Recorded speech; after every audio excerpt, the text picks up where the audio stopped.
Investigators say the brothers lured the victim to a location, then shot and killed him. One brother has since been captured, but Anthony Ford has been on the run for more than a year and a half, and investigators need your help tracking him down. A call for vigilante justice ends in murder. April 2020, Prince George's County. Investigators say a young woman calls her uncles and tells them about an incident where her boyfriend became physical. She called her uncles to help assist her in getting vengeance or some kind of justice. Tony Gauze is a senior inspector with the US Marshals Service. He says one of the men on the other end of the line was 35-year-old Anthony Ford, who's known to law enforcement for his involvement in drugs and firearms. That's what everybody knows him as, the neighborhood drug dealer.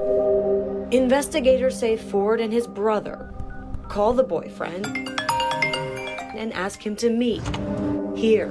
Investigators say the confrontation takes place. The boyfriend begins explaining the situation, but before he's finished, investigators say the brothers pull out a gun and shoot the victim multiple times in the chest, killing him. A month later, Ford's brother is captured in Prince George's County and taken into custody. But not Ford. He's managed to elude police for the past year and a half. The US Marshals Service recently traveling to a possible known location where it appeared agents had just missed him. We did attempt to apprehend him in a different location, but of course when we arrived on scene, the only thing we found were multiple firearms, a large cache of drugs and money. Resources that investigators believe are helping Ford evade capture. Investigators warn Ford may be armed and wouldn't hesitate to use a gun again. They lured somebody there to ultimately, quote unquote, assassinate him.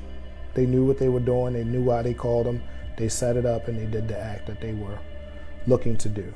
A $5,000 reward is being offered for information into Ford's whereabouts. So take a good look. Ford standing at approximately 5 foot 10 inches tall, weighing 145 pounds. Investigators say Ford could be hiding out in D.C., where he lived, or in Prince George's County, where this murder took place. The U.S. Marshals Service saying he also has ties to Southwest and Southeast Baltimore and has family in other southern states. If you have any information, you're asked to call this tip line, 1-877-WANTED-2. In this week's edition of Maryland's Most Wanted, I'm Alexa Ashwell. Accidentally shot herself. The police chief just held an update. Our 7 News Maryland Bureau Chief Brad Bell is live there. He's right outside the hospital in Largo with the news. Brad? Yeah, well, let's run through what we just learned from the chief. First off, this officer, we're told now, is in stable condition. She has come out of surgery. That's the good news, but a terrifying situation. And I can tell you, up by the emergency room, I saw dozens of police officers here to offer support. The chief telling us that this is what happened. The police officer, a one-year veteran of the force, only been out on the streets for 1 year, was home, was off duty when she got a call from a friend, the friend telling her that there was a robbery in progress. Well, the police officer did what the chief said she is trained to do. She called 911. But then she went to the scene, and as she approached the scene on an outer perimeter, she didn't go running right up.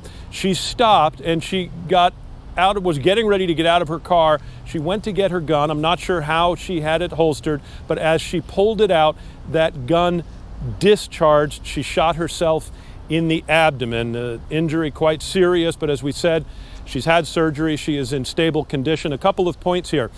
Police officers in Prince George's County are required to carry their weapons at all times, even when they are off duty. And as for her taking action while she is off duty, they switch to being considered on duty once they take a police action, and it appears as though that is what happened here. As for the initial robbery, the chief says the investigation is underway. Police were in the community this afternoon, and they'll try to solve that one as well. In Largo, Brad Bell, 7 News. All right, Brad, thanks. This is the president's second trip to Baltimore in 3 weeks. Last month, he was here for a CNN town hall. He lobbied for his legislative agenda. And while today's visit is expected to focus on infrastructure, some are watching to see if he addresses other issues that are plaguing Baltimore City and Maryland. Amy Simpson joins us live with that part of our story. Amy? Mary Kai, it'll be crime. That's the elephant in the room while the president is in town here. Baltimore City right now on pace to see more than 300 homicides for the 7th year in a row. President Joe Biden in Baltimore today for the second time in a matter of weeks. A victory lap for his just passed infrastructure bill in Washington. It's odd that the president would come to brag about a bill that's already a fait accompli. Richard Vatz, professor of rhetoric at Towson University, predicting the president will only address Baltimore-based issues if he's questioned by the press. President Biden's going to be here this afternoon. It's going to be his second visit to Baltimore in about a month.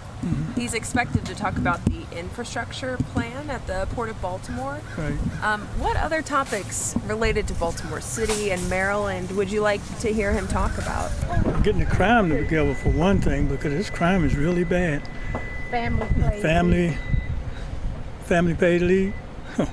Yes. I guess crime, mitigation, education, big deals, they're related. Others saying they want to hear about improvements to Baltimore's infrastructure. That certainly needs help. And I'm not sure local government is up to the task, so definitely help from federal government would be appreciated. At the Port of Baltimore, the president will likely address continued holdups with the U.S. supply chain. Some also wanting Biden to address rising inflation and the prices soaring at the pumps and the grocery store. Everything is higher, everything. Fruits and vegetables, apples, my God, apples are so expensive. It's apple season, what gives? This Baltimore man, Oh boy.